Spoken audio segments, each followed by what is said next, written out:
Assalamualaikum warahmatullahi wabarakatuh. Kembali lagi dengan saya, Dr. Reza Rizaldi. Di sini saya akan menjelaskan tentang gangguan yang timbul diakibatkan oleh diabetes mellitus. Komplikasi yang dapat terjadi akibat diabetes mellitus terbagi menjadi dua, yaitu komplikasi akut dan kronik. Apa itu akut? Akut tiba-tiba, kronik menahun. Yang pertama, hipoglikemia.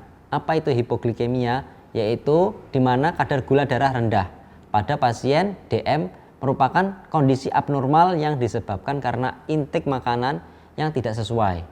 Kemudian olahraga yang berlebihan. Setelah itu overdosis obat anti-hiperglikemia oral atau insulin. Pertama, pencegahannya perlu diperhatikan dalam menyeimbangkan konsumsi makanan, aktivitas fisik, serta dosis obat insulin. Terus kedua, makanan harus dikonsumsi tepat waktu. Perubahan dosis insulin disesuaikan jika tidak makan. Kemudian, snack sebelum tidur mungkin diperlukan untuk mengurangi resiko hipoglikemia. Intake energi disesuaikan dengan aktivitas sehari-hari. Pasien seharusnya selalu membawa makanan yang dapat menaikkan kadar karbohidrat secara cepat. Sangat disarankan untuk mengecek kadar gula darah sebelum menyetir kendaraan bermotor. Atau mengoperasikan alat berpotensial bahaya saat waktu luang ataupun saat bekerja. Kemudian yang kedua, krisis hiperglikemia. Apa itu? Yaitu ketoasidosis diabeticum atau disingkat KAD, biasa terjadi pada pasien dengan DM tipe 1. Sangat jarang terjadi pada pasien DM tipe 2. KAD terjadi ketika tubuh memecah asam lemak dan memproduksi keton yang bersifat asam. Beberapa keton dibuang melalui urin, tetapi sisanya yang berlebihan bercampur bersama darah dan menyebabkan KAD. Hingga intake insulin yang tidak sesuai waktu ataupun dosis merupakan faktor terbanyak penyebab KAD.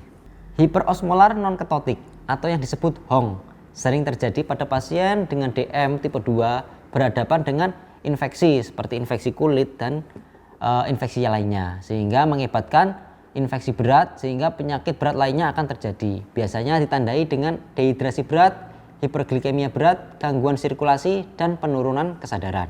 Biasanya terjadi pada orang yang lebih tua, yang mempunyai penyakit penyerta, serta mengakibatkan menurunnya asupan makanan. Yang ketiga adalah infeksi.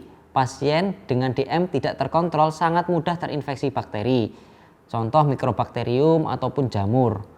Komplikasi kronik diabetes mellitus antara lain. Yang pertama, retinopati diabetik, kelainan pada retina mata akibat diabetes mellitus yang karena hambatan pada pembuluh darah dan sumbatan pada pembuluh darah tepi mata menyebabkan kebutaan serta gangguan penglihatan. Pada pengelolaan DM sehari-hari dianjurkan memeriksa retina mata pada kesempatan pertama pertemuan dengan penyandang DM, kemudian setiap tahun atau lebih cepat jika diperlukan. Untuk apa? Untuk mencegah retinopati pada pasien DM sehingga akan mengontrol kadar glukosa darah dan tekanan darah. Kemudian bisa terjadi namanya penyakit jantung koroner.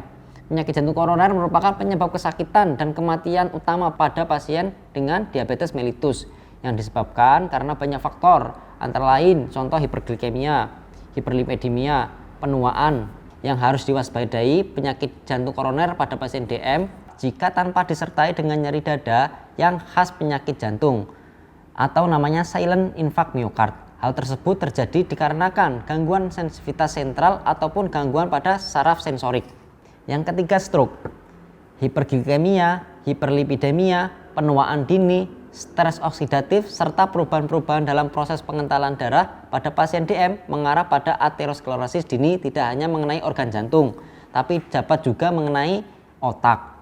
Jika sumbatan terjadi di otak, dapat menyebabkan stroke pada pasien DM. Kemudian yang keempat, nefropati diabetik. Pada umumnya, nefropati diabetikum merupakan kumpulan gejala klinis pada pasien diabetes mellitus yang ditandai dengan adanya albumin pada urin yang menetap pada minimal 2 kali pemeriksaan dalam kurun waktu 3-6 bulan. Nefropati diabetikum merupakan penyebab tersering gagal ginjal terminal. Untuk pencegahannya adalah dengan rutin memeriksa fungsi ginjal pada pasien diabetes, yaitu pada saat awal dinyatakan sakit diabetes dan tiap 1-2 tahun sekali. Kemudian yang kelima, neuropati diabetik. Neuropati adalah rasa lemah, mati rasa, dan nyeri akibat kerusakan saraf.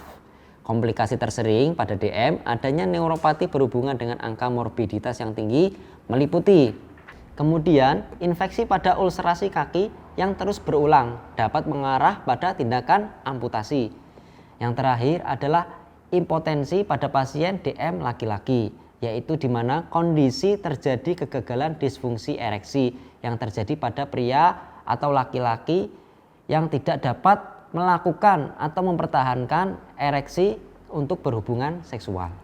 Demikian hal-hal yang saya sampaikan tentang gangguan yang timbul karena diabetes mellitus. Semoga Bapak dan Ibu selalu tetap waspada akan penyakit diabetes mellitus ini. Semoga bermanfaat. Wassalamualaikum warahmatullahi wabarakatuh.